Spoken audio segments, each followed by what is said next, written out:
और ये सीधी तस्वीरें हम आपको दिखा रहे हैं उस मंच की जहां पर शपथ ग्रहण समारोह होना है। ये पटना का गांधी मैदान है और सम्राट चौधरी के सीएम बनने के 22 दिन बाद आज उनकी कैबिनेट का विस्तार हो रहा है। शपथ ग्रहण समारोह में प्रधानमंत्री नरेंद्र मोदी, रक्षा मंत्री राजनाथ सिंह, गृह मंत्री अमित शाह, बीजेपी के राष्ट्रीय अध्यक्ष नितिन नवीन और जेडीयू के राष्ट्रीय अध्यक्ष और पूर्व मुख्यमंत्री नीतीश कुमार भी शामिल हो रहे हैं। पीएम मोदी पटना में है और इसमें जो भारतीय जनता पार्टी के 15 जबकि जेडीयू से 13, एलजेपीआर से 2 और हम और आरएलएम से एक मंत्री शपथ लेने वाले हैं। ये जो तस्वीरें हैं ये हम आपको दिखा रहे हैं। अलग अलग माइक लगे हुए हैं, तैयारियां लगभग पूरी हो चुकी हैं। नए चेहरों में केदार गुप्ता, मिथिलेश तिवारी, रामचंद्र प्रसाद और नंदकिशोर राम जैसे कुछ नाम हो सकते हैं। इसके अलावा पुराने चेहरे की अगर बात की जाए तो दिलीप जायसवाल, विजय सिन्हा, रामकृपाल यादव, प्रमोद चंद्रवंशी, लखिंद्र पासवान और संजय सिंह टाइगर। इसके अलावा रमा निषाद, नीतीश मिश्रा, शैलेंद्र कुमार, अरुण शंकर प्रसाद और श्रेयसी सिंह भी शामिल हैं। जेडीयू के अगर चेहरों की बात की जाए तो निशांत कुमार एक ऐसा चेहरा है जो इस वक्त सबसे ज़्यादा चर्चाओं में। देख सकते हैं गृह मंत्री अमित शाह हैं, उनके ठीक बगल में राजनाथ सिंह हैं और मुख्यमंत्री से बातचीत करते हुए वो नजर आ रहे हैं। गृह मंत्री और रक्षा मंत्री एक साथ और यहाँ पर मुख्यमंत्री भी मौजूद हैं। आपको बता दें कि हम आपको संपत्ति का ब्यौरा भी बता रहे हैं कि जो मंत्रिमंडल के नए चेहरे हैं, जो कैबिनेट के नए चेहरे हैं, उनका सियासी सफ़र कैसा रहा, उनकी उम्र क्या है, उनकी शिक्षा क्या है और उनके सियासी सफ़र के साथ ही उनकी संपत्ति कितनी है। जैसे मंगल पांडे का भी हमने अभी जिक्र किया, दिलीप जायसवाल का हमने जिक्र किया। डॉक्टर दिलीप जायसवाल पीएचडी हैं और उनकी संपत्ति तकरीबन 8.5 करोड़ उन्होंने बताई है। ऐसे ही अलग अलग चेहरों के बारे में हम आपको बता रहे हैं। श्रवण कुमार हो गए, मदन सहनी हो गए, लेसी सिंह हो गई। इसके अलावा भगवान सिंह, दामोदर रावत, सुनील कुमार, शीला मंडल, रत्नेश सदा, जमा खान, अशोक चौधरी, ये वो लोग हैं जो शपथ लेने वाले हैं। आप देख सकते हैं कि यहाँ पर गृह मंत्री अमित शाह मुलाकात कर रहे हैं तमाम नेताओं से, तमाम राजनेताओं से।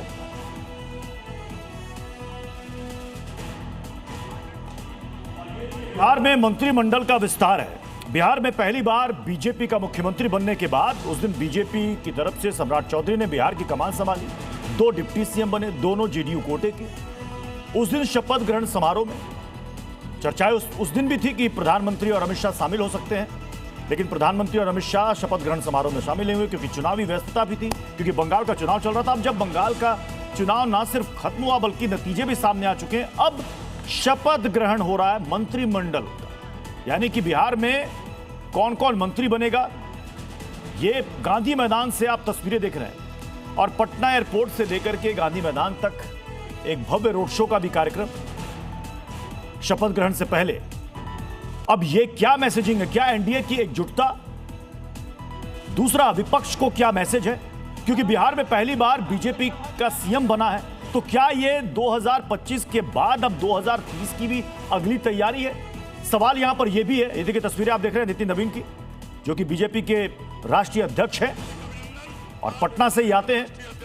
और आज बिहार में बीजेपी के लिए, एनडीए के लिए एक बड़ा दिन। अब देखना है कि जो चेहरे नीतीश मंत्रिमंडल में यानी कि पुरानी सरकार के समय में थे वही चेहरे रिपीट होंगे सम्राट की सरकार में, या फिर चेहरे में कुछ बदलाव होगा। हमारे साथ मेरे सहयोगी अंजीत भी जुड़े हुए हैं और वरिष्ठ पत्रकार अक्कू श्रीवास्तव सर भी हमारे साथ जुड़ चुके हैं। अक्कू सर, चेहरा वही, मंत्रिमंडल वही, या कोई बड़ा बदलाव? नहीं, बड़ा बदलाव तो नहीं नजर आ रहा है। हाँ। कोई ऐसा बहुत बड़ा नाम भी नहीं आ रहा है, अब छोटा नाम भी नहीं, मतलब बदलाव के तौर पे नहीं है। मैसेजिंग सिर्फ ये है कि ये बहुत बड़ी चुनौती भी है और उस चुनौती को भारतीय जनता पार्टी ने अपने तरीके से हल किया है। सहयोगी संगठन जेडीयू है जो 85-84 सीटों का मामला है और वो सरकार सम्राट चौधरी की है, लेकिन जेडीयू 84 जो है वो पूरा उसका प्रभाव भी है।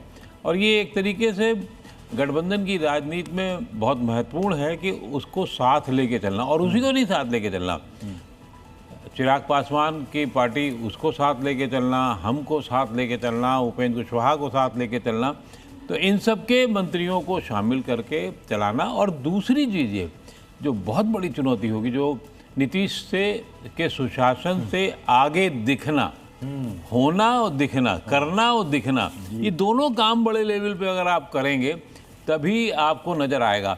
और आज की तारीख में जो बड़ी चुनौती है वो ये है कि जो काम योगी बाबा ने शुरू कर दिया, वो लॉ एंड ऑर्डर को लेकर के उतनी ही सतर्कता, इस मामले में मुझे कहने में भी अच्छा लग रहा है कि जब से ये होम मिनिस्ट्री का इनके पास रहा है तो इन्होंने कुछ अपना काम शुरू किया, अब वो उतनी ही तेजी से होगा।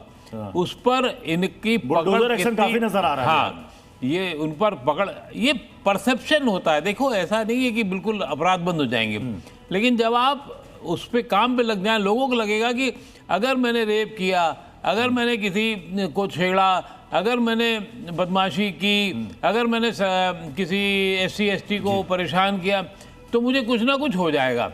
तो इसी से आधे अपराध कम हो जाते हैं, इसी से परसेप्शन बन जाता है। मतलब एक तो एक्शन होना और दूसरा एक्शन होते हुए दिखना, ये ज्यादा